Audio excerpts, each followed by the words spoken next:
let's just take a moment here for Ron DeSantis, because I'm down in Florida, Miami. And Clay, this reminded me, this one instance of Ron DeSantis reminded me of a friend of mine who actually grew up with and who was he was a Marine officer and deployed in some of the roughest time in Iraq in Anbar province. And I know some of our audience probably spent time. If you were in Anbar circa 2005, 2006, clearing out of Fallujah, clearing out of Ramadi, those operations, that was some of the toughest fighting. Did they have crying rooms, by the way, Buck? I'm betting that they did not have. Definitely not any of that going on. And he told me that when there was early on in the deployment, he said one thing that he saw with his guys was that, because they would get ambushed. I mean, they would set up, the insurgents would set up, they'd start firing at them, sometimes an IED, complex attack. And he would say that one of the transitions as they got salty, I mean, as they became guys who had really seen some pretty substantial combat, was in the beginning when they would get ambushed. The initial feeling was on defense, and then they would, they'd be on defense, they'd return fire. He said, though, as they moved along in their tour, and he went on to do multiple deployments, but as they went on their tour, it immediately turned into they went on offense. They found it. They would maneuver, go around. It wasn't we're returning fire and getting away from the insurgents so much as it was, oh, now we're coming for the insurgents. You open up on us. We're not on defense for this ambush. We're on offense. In a media sense, and this is why I was thinking about this, Ron DeSantis, I think, accomplishes this often. We've seen it, right? We've talked about when they went after him for the Publix grocery store fake scandal of, oh, you have a donor. And he just said, no, excuse me. And he just went on offense right away. They brought up with Ron DeSantis this, there were 10, Nazi idiots over an overpass somewhere. And of course, what do the Democrat journos do? Every Republican politician has to be asked about 10 morons that have nothing to do with any Republican. Here's how Ron DeSantis, though, when he's ambushed by the journos, goes from defense to offense. Play it. These Democrats who are trying to use this as some type of political issue to try to smear me as if I had something to do with it. We're not playing their game.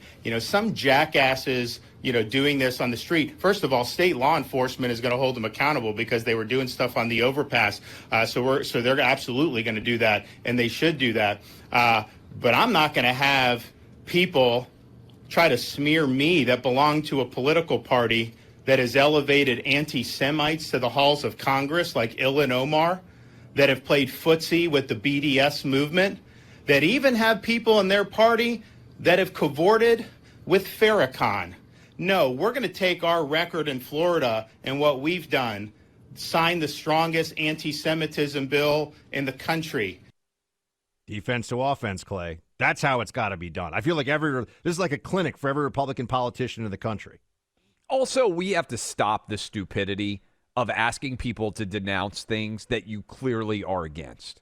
Right? Well, they're not going to stop, though. I understand, but that to me is the attack point. How many times did Trump get asked to condemn white supremacy, and he did it like a billion times? David Duke. They would bring. Yeah. I hadn't heard David Duke's name in years. Nobody cares who this guy is. This guy's a loser. That's what Trump said too. I know. And so I think that's the point on the turning the question into an opportunity to pivot and attack, which is what I think skilled politicians do. But it's so patently absurd. Every time somebody does something that is heinous, that is outside the bounds of acceptable behavior, you shouldn't be required to condemn awfulness. Every time there is a murder in my hometown or your hometown, Buck, if we were mayors, it shouldn't be presumed that we're going to have to say, hey, and by the way, we're against murder. I wish that guy hadn't killed those people. No, it's self-evident. The general population of America abhors racist Nazis, right? Like, and if you're a racist Nazi supporter, I would say listen to someone else. There's probably people who are racist Nazi supporters that can talk to you. We're not them. And neither are the 99.9% of people in America, right? Like, so this idea that we allow these people to hijack so much of our national discourse is frustrating to me because they're getting exactly what they want, which is an opportunity to spread their message in some way based on the media doing it for them. And this ties into me at a certain extent, Buck, with the way that I respond to school shootings. They're awful. But the way we immediately make whoever the school shooter is famous by using their name, we do their whole New York Times has an entire profile piece on them. When the number one thing that drives most school shooters is a desire for notoriety. So I try to focus on the people who tackle the school shooter, on the person who is a hero in the face of that violent and predatory behavior. And I just feel like the media gets so much wrong here. And this is an example of allowing a bunch of knuckleheads to dictate. And I think DeSantis did a good job responding to it. But the idea that you should even have to respond to that if you're a governor or a president, to me, is crazy. Right. But they are going to, as you know. I mean, going into the midterms, there's going to be this, when did you stop beating your wife? Questioning from the Democrats. There's a 100% chance that that's going to happen frequently. It's going to happen to every important Republican in the country in one phase, one guy. What do you think of the insurrection? What do you think of vaccine, or rather, are you anti-vaxxer? Do you believe in climate change, right? They love these binaries that just asking the question is meant as an attack. For one thing, they're going to push that a lot. But I think what DeSantis does so well and why one of the reasons why the media hates him so much is obviously he's effective and people are flocking to Florida as a result of it. And another reason is that he does something that, I'm going to say this, I think he, and a lot of the audience knows this intuitively and are probably shaking their heads up and down in advance of me saying it.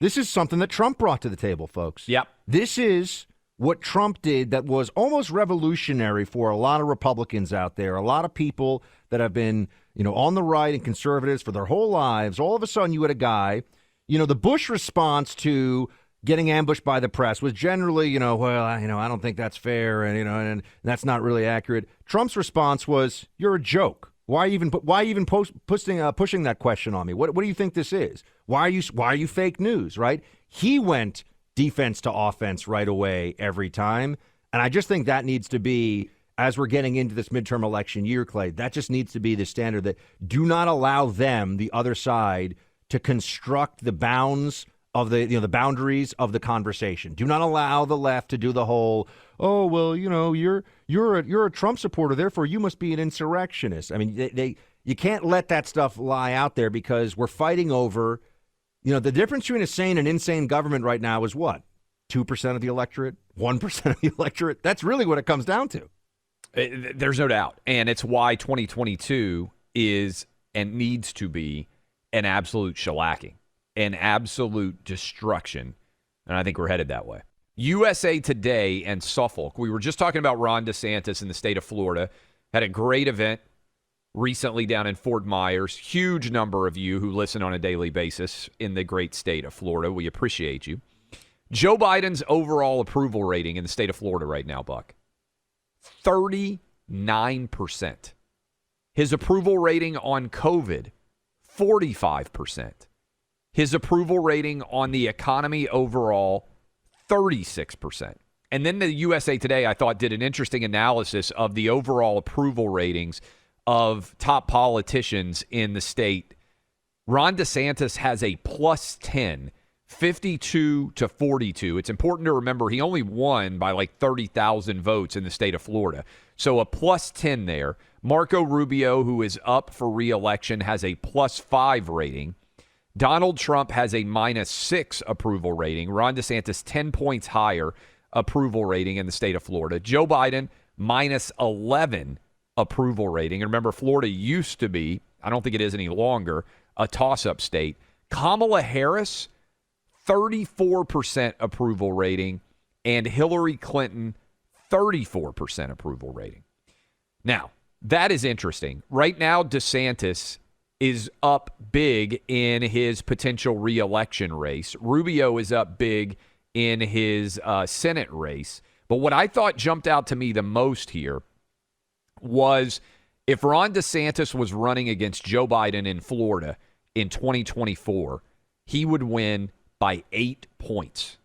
8 points, 52 to 44. In a state like Florida, that is crazy.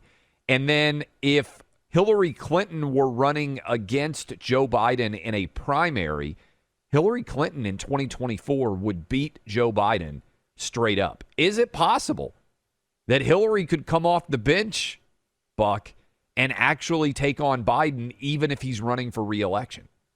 I don't think the party apparatus would allow that. And if you remember the whole superdelegate fiasco where Bernie had all the momentum against Hillary in 2016, I was at CNN as a conservative on air. They always put conservative commentator. Everyone else just got to be a commentator, by the way, but I was a conservative commentator. And the superdelegates, as well as the CNN infrastructure, of course, were all in for Hillary.